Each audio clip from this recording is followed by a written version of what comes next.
Amis brodeuses, bonjour, je suis ravie de vous retrouver. Je suis une fidèle adepte du forum des brodeuses addictes. Je ne sais pas si vous connaissez ce forum, je vous invite à vous y inscrire.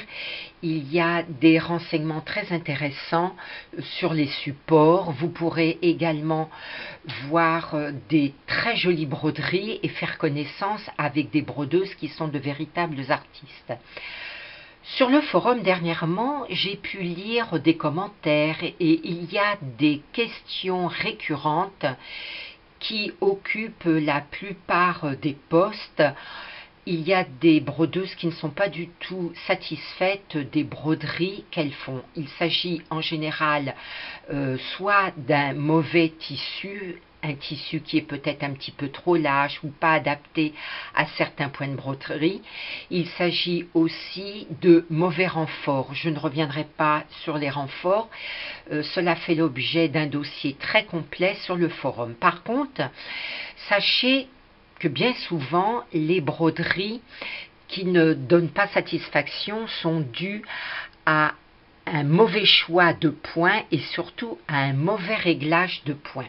Je vous propose donc de voir sur plusieurs vidéos les points que nous propose le logiciel PE Design version 10 ainsi que les réglages. Je vais commencer tout de suite en prenant ici dans Accueil la forme fermée, trait droit. Donc je vais tirer une forme quelconque.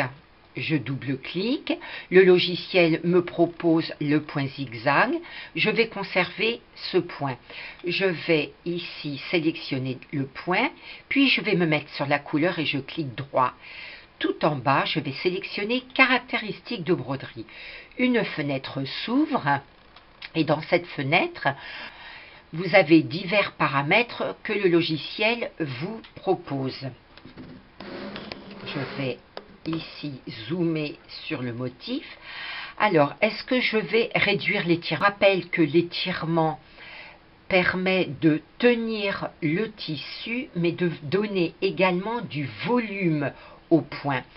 Si je garde ici l'étirement, pourquoi pas? Je vais aller ici dans Afficher, en point. Je vais aller zoomer. Et vous voyez que la sous-couche apparaît ici. Vous voyez, vous avez deux traits ici qui sont parallèles. Par contre, si j'enlève l'étirement, vous voyez que les deux traits ici disparaissent. Bon, c'est à vous de voir si vous souhaitez prendre l'étirement ou pas. Maintenant, je vais choisir la largeur du zigzag. Ici, elle est à 2 mm. Je peux baisser cette largeur à 1 mm ou au contraire l'augmenter jusqu'à 10 mm. Vous voyez que le point est beaucoup plus large. Je vais peut-être dézoomer pour que vous voyez. La densité du point ici est à 4,5 au millimètre. Si je veux baisser cette densité, vous allez voir qu'il y aura moins de points. Par contre, si j'augmente la densité ici jusqu'à 10, vous voyez qu'il y a beaucoup plus de points. Maintenant, le demi-point ne joue pas énormément ici sur le pourtour. Si je choisis forme, point droit, bon ben écoutez, c'est un point tout à fait ordinaire. Vous avez la possibilité d'augmenter le point, par exemple de le mettre à 4 mm. Bien évidemment, vous pouvez également ici augmenter le nombre de passages. Sachez que plus vous choisirez un petit point, plus vous aurez de points à la broderie. Maintenant, si je prends ici un triple point, pareil, vous avez la possibilité de choisir la longueur du point. Si je choisis ici le point de chenille mèche, vous avez toujours ici la fenêtre des caractéristiques de broderie. La densité, si vous choisissez dense, vous aurez des pompons beaucoup plus denses. Si vous voulez une petite taille, eh bien, vous choisissez ici la taille, par exemple 3 mm, et vous pouvez augmenter par contre l'espacement entre les pompons. Voilà. Maintenant, si je choisis le point de tige, j'ai également une fenêtre qui s'ouvre. Je peux choisir la largeur du point de tige. Vous voyez qu'automatiquement, ici, le point s'élargit. Je peux créer un espacement plus important. Je peux modifier, par contre, ça peut être intéressant de modifier l'angle. Je peux choisir un triple point ou un point plus simple. Ici, vous avez le point en V. Pareil, vous avez des réglages. Si vous voulez diminuer la hauteur, vous pouvez la diminuer. Vous pouvez diminuer ou augmenter ici l'espacement. Vous pouvez également augmenter le nombre de passages, le nombre de piqûres. Ici, vous êtes en disposition intérieure par rapport à la forme. Vous pouvez ici choisir la disposition extérieure par rapport à la ligne. Enfin, vous pouvez en point de chaînette régler également la taille de votre point. Ici, si vous voulez une seule fois. Alors, bien évidemment, plus vous aurez de fois, plus vous aurez de points.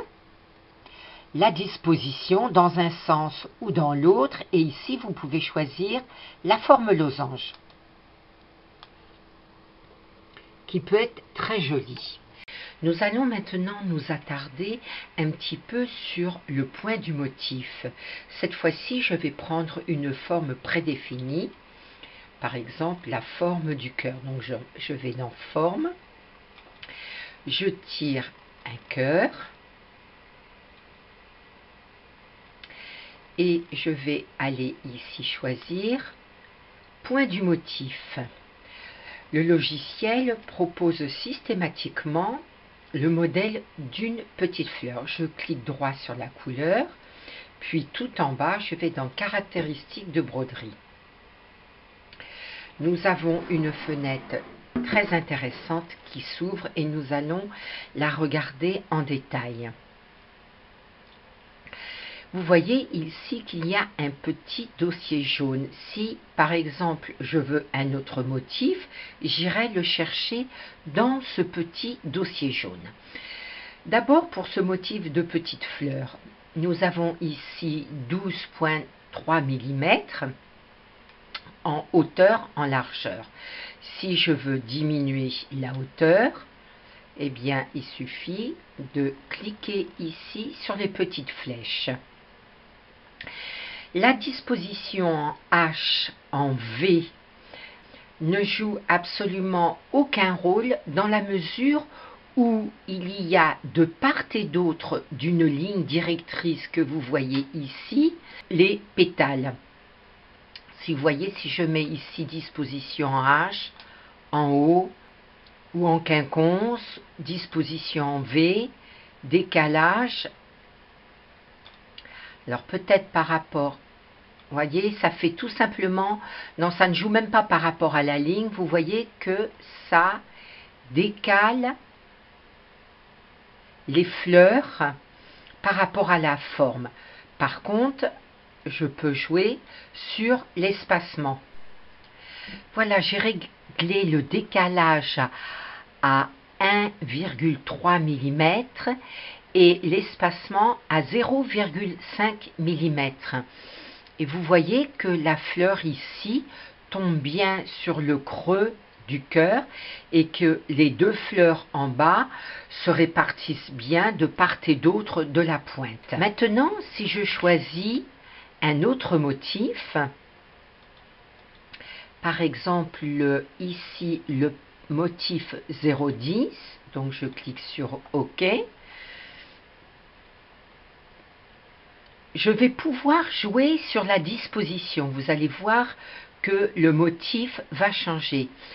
Si je me mets ici, disposition en H en haut, le motif s'est légèrement déplacé. Voyez,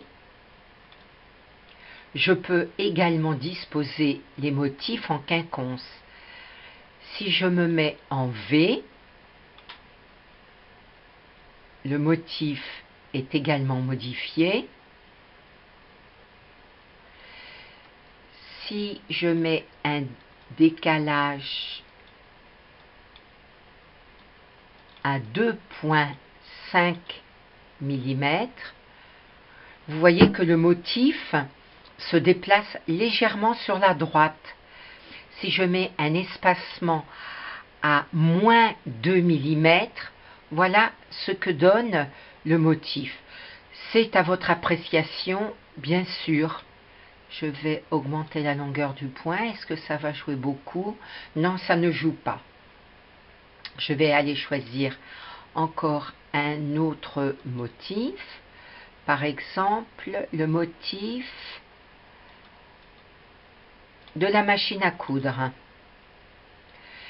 Vous voyez que je ne peux pas laisser le motif avec ses paramètres. Il faut mettre un espacement beaucoup plus important.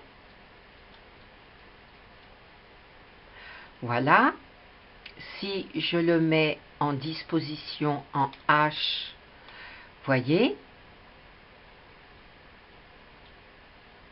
Voilà comment le motif se positionne. Là, il se positionne en dessous de la ligne directrice, alors que là, il est au-dessus de la ligne directrice. Ici, il se met en quinconce. Le petit motif de la machine est bien positionné par rapport au creux et ici par rapport à la pointe.